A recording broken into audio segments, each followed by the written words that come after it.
En septiembre de 2008, la bancarrota del banco de inversión Lehman Brothers y la caída de la compañía aseguradora más grande del mundo, AIG, provocó una crisis financiera global. El miedo se ha apoderado de los mercados, con las bolsas asiáticas. Los mercados se desploman, la caída generalizada más grande de la historia. Los precios de las acciones siguen cayendo como consecuencia de la quiebra de Lehman Brothers.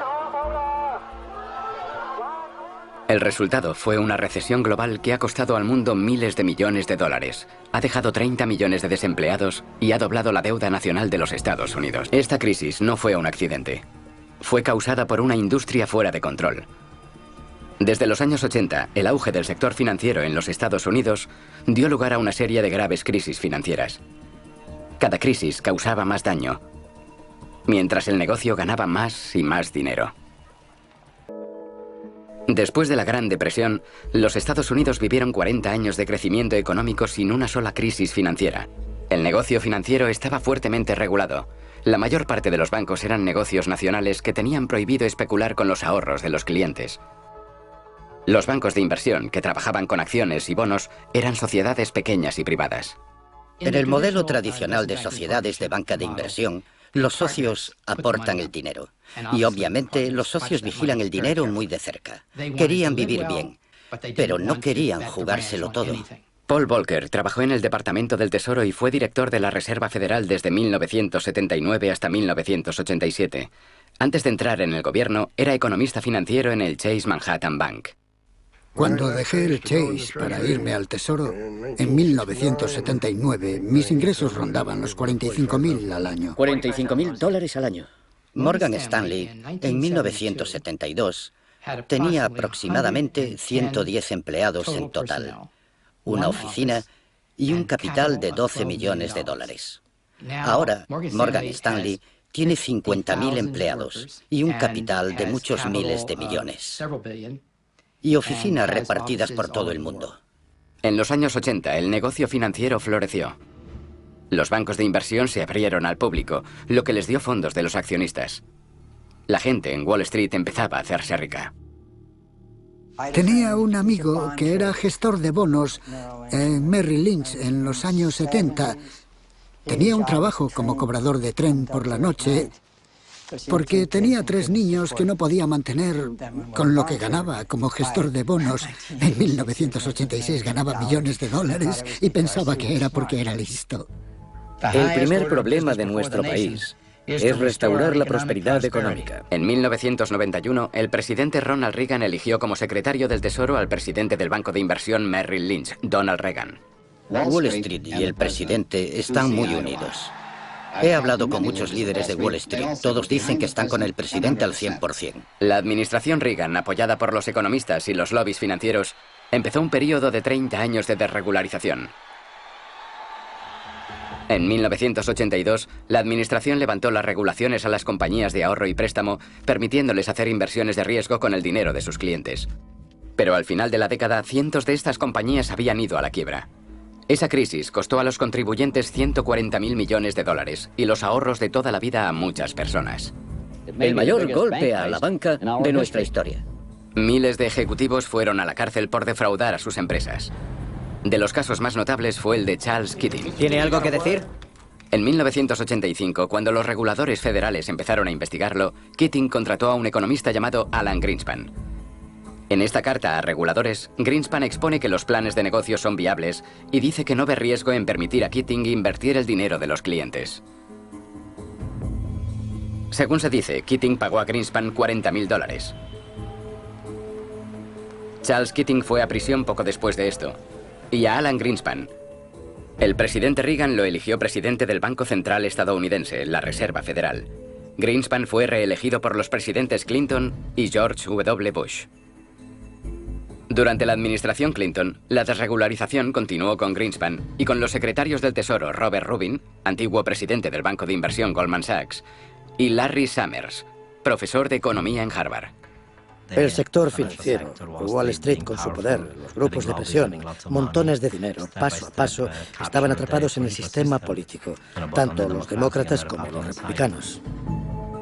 A finales de los 90, el sector financiero se había consolidado con 2 enormes empresas, ambas tan grandes que un fallo suyo amenazaría a todo el sistema. y la administración Clinton las ayudó a hacerse aún más poderosas.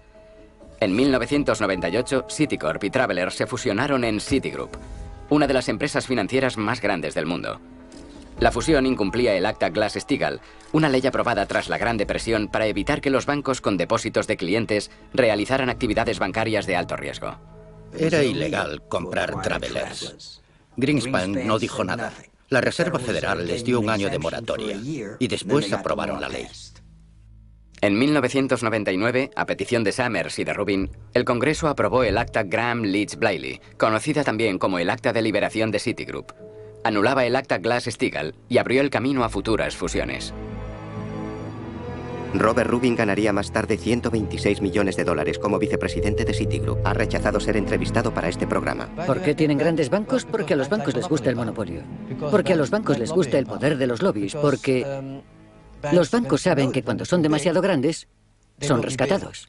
Los mercados son inherentemente inestables, o al menos potencialmente inestables. Una metáfora apropiada son los petroleros. Son muy grandes y por eso hay que dividirlos en compartimentos para evitar que el movimiento del petróleo haga zozobrar el barco. El diseño del barco tiene que tener esto en cuenta. Y después de la Gran Depresión, las regularizaciones introdujeron estos compartimentos estancos. Y la desregularización dio lugar al fin de la compartimentación. La siguiente crisis llegó a finales de los 90. Los bancos de inversión crearon una burbuja con acciones de empresas de Internet y lo siguiente fue una caída en 2001 con pérdidas de 5 billones de dólares en inversiones. La Comisión de Seguridad y Cambios, una agencia federal creada durante la depresión para regular los bancos de inversión, no hizo nada. A falta de una acción federal eficaz, que no hubo ninguna, y una vez que está clara la ineficacia de la autorregulación, se hizo necesario que otros tomasen parte y adoptasen medidas de protección. La investigación de Elliot Spitzer reveló que los bancos de inversión habían promovido empresas en Internet que fracasarían. A los analistas de bolsa se les pagaba según el negocio que generaban. Y lo que dijeron en público era muy diferente de lo que decían en privado. InfoSpace, que ha obtenido el rating más alto, ha sido definida por un analista como una basura. A Excite, también con un alto rating, la llamó vaya pedazo de mierda. La defensa que entonces esgrimieron muchos de los bancos de inversión fue: no, están equivocados.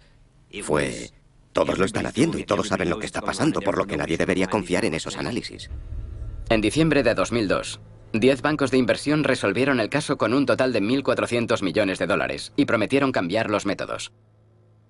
Scott Talbot es ejecutivo de la Mesa de Servicios Financieros, uno de los grupos más poderosos de Washington. Representa a casi todas las grandes compañías financieras del mundo.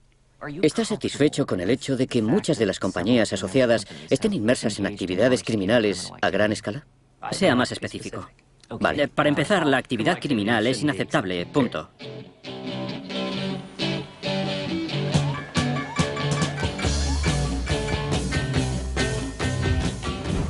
Desde que empezó la desregularización, las empresas financieras han sido atrapadas blanqueando dinero, defraudando a los clientes y falsificando los libros una vez y otra y otra.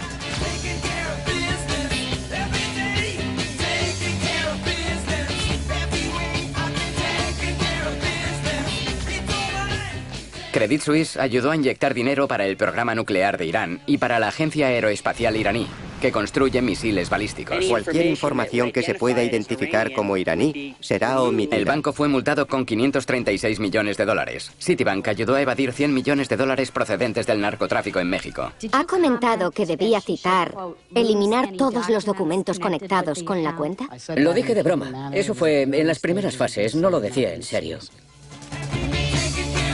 Entre 1993 y 2003, Fannie Mae infló sus ganancias en más de 10.000 millones de dólares. El control de esas cuentas es complejo y requiere de decisiones sobre las que los expertos a menudo discrepan.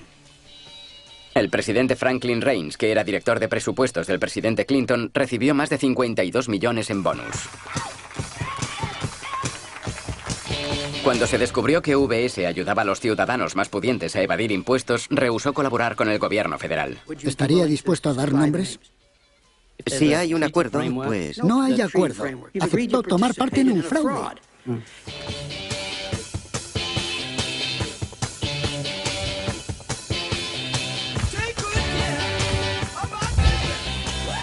Mientras las compañías se enfrentan a multas sin precedentes, las inversoras no tienen que admitir ningún comportamiento anómalo. A principios de los 90, la desregularización y los avances en la tecnología dieron lugar a la explosión de productos financieros complejos llamados derivados. Economistas y banqueros decían que eso hacía los mercados más seguros, pero en vez de eso, los hizo más inestables. Desde el final de la Guerra Fría, muchos antiguos físicos y matemáticos decidieron aplicar sus conocimientos no a la tecnología de la Guerra Fría, sino al mercado financiero. Y junto a los bancos de inversión y los fondos... Crearon diferentes armas. Desde luego. Y como dijo Warren Buffett, son armas de destrucción masiva. Los reguladores, los políticos, la gente de negocios, no se tomaron en serio la amenaza de la innovación financiera en la estabilidad del sistema financiero. Utilizando derivados, los banqueros pueden jugar con casi cualquier cosa.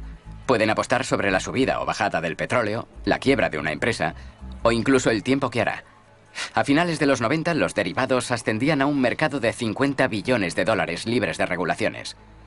En 1998, alguien intentó regularlos. Brooksley Born se graduó en Derecho con el número 1 en Stanford y fue la primera mujer editora de una revista de leyes. Tras estar como becaria de derivados en Arnold y Porter, Born fue elegida por Clinton como directora de la SEC, que controla el mercado de derivados. Brooksley Born me pidió que trabajase con ella. Decidimos que era un mercado serio y potencialmente desestabilizable. En mayo de 1998, la CFTC presentó una propuesta para regular los derivados. El Departamento del Tesoro de Clinton dio una respuesta inmediata. Resultó que yo entraba en la oficina de Brooksley y justamente estaba colgando el teléfono. Estaba completamente pálida. Me miró y me dijo, era Larry Summers, tenía 13 banqueros en su oficina. Le había hablado de una forma bastante autoritaria, como sugiriéndole que lo dejase. Los bancos dependían en gran medida de ese tipo de operaciones. Y eso llevó a una titánica batalla para evitar que ese tipo de productos fuesen regulados. Poco después de la llamada de Summers, Greenspan, Rubin y el presidente de la CFTC, Arthur Levitt, presentaron un escrito denunciando a Born y recomendando que los derivados siguiesen sin estar regulados. La regulación de las transacciones con derivados que son negociadas de forma privada por profesionales es innecesaria. Estaba controlada, por desgracia, primero por la administración Clinton y después por el Congreso. Y en 2000 el senador Phil Gramm jugó un papel importante en conseguir que se aprobase la ley que eximía a los derivados de la regulación. Están unificando mercados, reduciendo el peso de la regulación.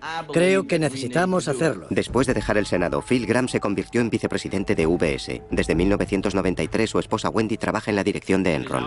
Es nuestra gran esperanza de que podrá ser posible en este año aprobar una legislación adecuada que dé seguridad a los productos derivados, que sean negociados a título privado. Larry Summers ganó 20 millones como consultor en un fondo de inversión libre que negociaba mayoritariamente con derivados. Me gustaría dar mi apoyo a las propuestas del secretario Summers. En diciembre de 2002, el Congreso aprobó el Acta de Modernización de Futuras Mercancías. Escrita con la ayuda de los lobbies de la industria financiera, prohibía la regulación de los derivados. Los bienes inmuebles son reales, se pueden ver, se puede vivir en ellos, se pueden alquilar. Hubo un gran boom inmobiliario que no tenía ningún sentido. El apetito financiero del sector financiero fue el causante de todo lo que hicieron los demás. La última vez que hubo una burbuja inmobiliaria fue a finales de los 80. Entonces el aumento de los precios fue menor en términos relativos.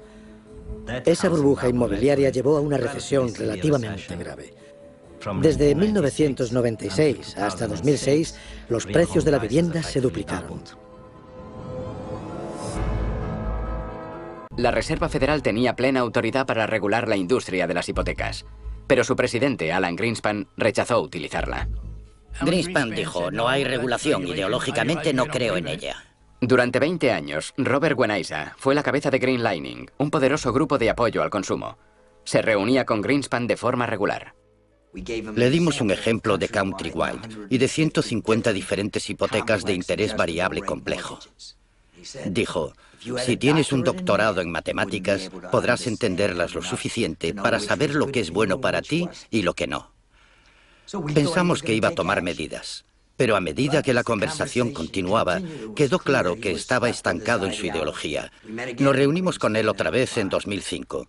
Lo hacíamos a menudo, nunca menos de 2 veces al año. Pero nunca cambió de opinión. Alan Greenspan rechazó ser entrevistado para este programa.